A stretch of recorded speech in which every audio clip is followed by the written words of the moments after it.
உங்களுக்கு ஒரு குட்டி கதை சொல்லுவாங்க. ஒரு கிராமத்துல ரொம்ப கஞ்சன் ஒருத்தர் வாழ்ந்து வந்துட்டு இருந்தாருங்க. அவர்கிட்ட நிறைய தங்கம் இருந்துச்சுங்க. அதெல்லாம் ஒரு பெட்டியில போட்டு அவரோட தோட்டத்துல புதைச்சி வச்சிருந்தாருங்க. தினமும் அந்த தோட்டத்துக்கு போயிட்டு அவர் புதைச்சி வச்ச இடத்த தோண்டி உள்ள அந்த தங்கம்லாம் சரியா இருக்கான்னு தினமும் போய் சரி பார்த்துட்டே இருப்பாருங்க.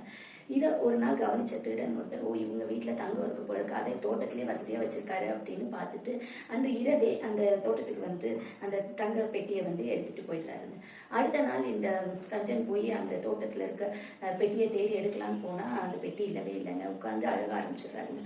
அப்போ அந்த பக்கமா போன வழிபோக்க, ஏன் இப்படி உட்காந்து அழுகுறீங்க அப்படின்னு, நான் தினமும் சரி பார்த்துட்டே இருந்தேன் என்னோட தங்கம்லாம் இருக்கான்னு, ஆனா இப்ப என்னோட அந்த பெட்டியே காணும் அப்படின்னு சொல்லி அழுக ஆரம்பிச்சாங்க.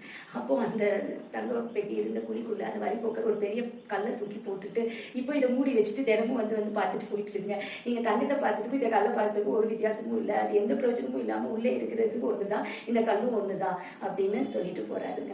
நம்ம பலர் இப்படிதாங்க, நமக்கு தேவைக்கு அதிகமாக இருக்கிற நிறைய சொத்து சுகம் எல்லாத்தையும் நமக்காகவே பயன்படுத்துறது போக மற்றவங்களுக்காக கொடுக்கணும், நம்மளால முடிஞ்சது கொஞ்சமாச்சு மற்றவங்களுக்காக செய்யணுங்க. அப்படி இல்லாம எல்லாத்தையும் நாமளே வச்சுட்டு இருக்கிறது இந்த கஞ்சன் மாதிரி ஒரு நாள் எல்லாத்தையும் இழக்க கூட நேரிடுங்க. இந்த மாதிரி சுவாரஸ்யமான கதைகள் கேட்க டேட்ஸ் மணி சேனலை சப்ஸ்கிரைப் பண்ணிக்கோங்க.